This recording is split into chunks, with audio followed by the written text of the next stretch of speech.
Vision 2020 తయారు చేశాం. తరో exercise చేశాం. అప్పట్లోనే ప్రపంచంలోనే పేరుండే ఒక మేనేజ్మెంట్ కన్సల్టెన్సీకి అప్పచెప్పి విజన్ అంటే ఎట్లుండాలి, ఏ విధంగా నిర్దిష్టమైన లక్ష్యాలను పెట్టుకోవాలి, ఏ విధంగా ముందుకు పోవాలి, 20 ఏళ్ల తర్వాత ఈ రాష్ట్రం ఎట్లుంటుంది, దానికి ప్రతి 5 సంవత్సరాలకు ఒకసారి బ్యాక్వర్డ్ ఇంటిగ్రేషన్ కింద ఏ విధంగా పనిచేయాలి, మళ్లీ 5 ఏళ్లకు ఒక్కసారి ఎవ్రీ ఇయర్ బడ్జెట్ పెట్టుకుంటాం, బడ్జెట్ ప్రాధాన్యతలు ఎట్లుండాలి, పాలసీలు ఏ విధంగా ఉండాలి, ఇవన్నీ వర్కౌట్ చేసి ఆ రోజు విజన్ 2020 ఇస్తే చాలా మంది ఆ రోజు కూడా 95లో నేను ముఖ్యమంత్రి అయినప్పుడు డబ్బులు లేవు, 3 నెలలు జీతాలు ఇవ్వలేదు. చెప్పాను ప్రజలకి, జీతాలు ఇవ్వలేము, ఓపిక పట్టండి, ఖజానా ఖాళీ అయింది, దయచేసి సహకరించాను. రెండో విషయం అధ్యక్ష, ఆ రోజుట్లో ₹2 కేజీ బియ్యం కూడా అతి ప్రియమైన ₹2 కేజీ బియ్యం కూడా రేటు పెంచాం. అనివార్య పరిస్థితిలో కరెంటు ఛార్జీలు పెంచాం. పెంచిన తర్వాత ప్రజలకు చెబితే ప్రజలు అర్థం చేసుకొని సహకరించారు. అదేవిధంగా నేను చెప్పింది, ఈ ప్రభుత్వం short term, medium term, long term ప్రణాళికలు తయారు చేస్తున్నాం.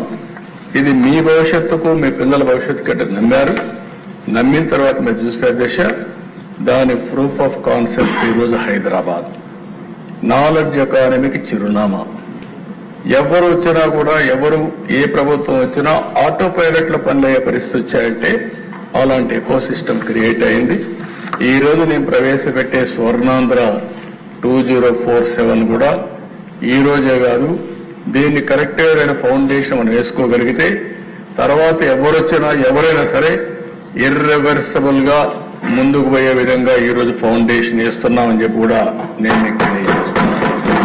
అయితే మరీ దుర్మార్గులు వస్తే మొన్న వచ్చినట్టు అమరావతిని విధ్వంసం చేసినట్టు, పోలవరాన్ని డయాఫామ్ వాలు మొత్తం గోదావరిలో కలిపేసినట్టు, లేకపోతే రేపు మనం కట్టిన తర్వాత కూడా ఇప్పుడు కూడా మీరు చెప్పారు, చాలా మంది బాగా ఆందోళన చెప్పారండి. వాస్తవం కూడా ఈ రాష్ట్రంలో పెట్టుబడులు పెట్టాలంటే ఈ రాష్ట్ర వాస్తవ పరిస్థితులు కూడా అర్థం చేసుకుంటారు. వాళ్ళకు ఒక సెక్యూరిటీ లేకపోతే రాడు, భద్రత కావాలి. ఆ భద్రత ఇచ్చే బాధ్యత మేము తీసుకున్నా ఇక్కడ ప్రజలు కూడా ఆలోచించుకోవాల్సిన అవసరం ఉంది. ఈ రోజు రూలింగ్ పార్టీ కానీ, అపోజిషన్ కానీ, ఇక్కడుండే రాజకీయ నాయకులు కానీ ఎక్కడికెక్కడ అభద్రతాభావాన్ని క్రియేట్ చేసే విధంగా, లా అండ్ ఆర్డర్ మెయింటైన్ చేయకుండా ఇష్టానుసారంగా ఒక రౌడీ రాజకీయాలు చేస్తాం, నేర రాజకీయాలు చేస్తామంటే వచ్చేవారు కూడా ఆలోచిస్తారు. ఆ విషయం కూడా మనం గుర్తుపెట్టుకోవాల్సిన అవసరం ఉంది.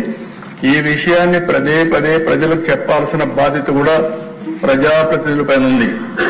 మనము నీతి నిజాయితీగా ఉండడమే కాకుండా ఈ నీతి నిజాయితీగా లేకపోతే ఎలాంటి అనర్థాలు వస్తాయో, రాష్ట్రానికి నష్టం వస్తుందో ఇది కూడా మనం చెప్పాలన్న చెప్పి ప్రజలు కూడా సమాయత్తం చేయాలి, ప్రజల్ని చైతన్యవంతులు చేయాలి.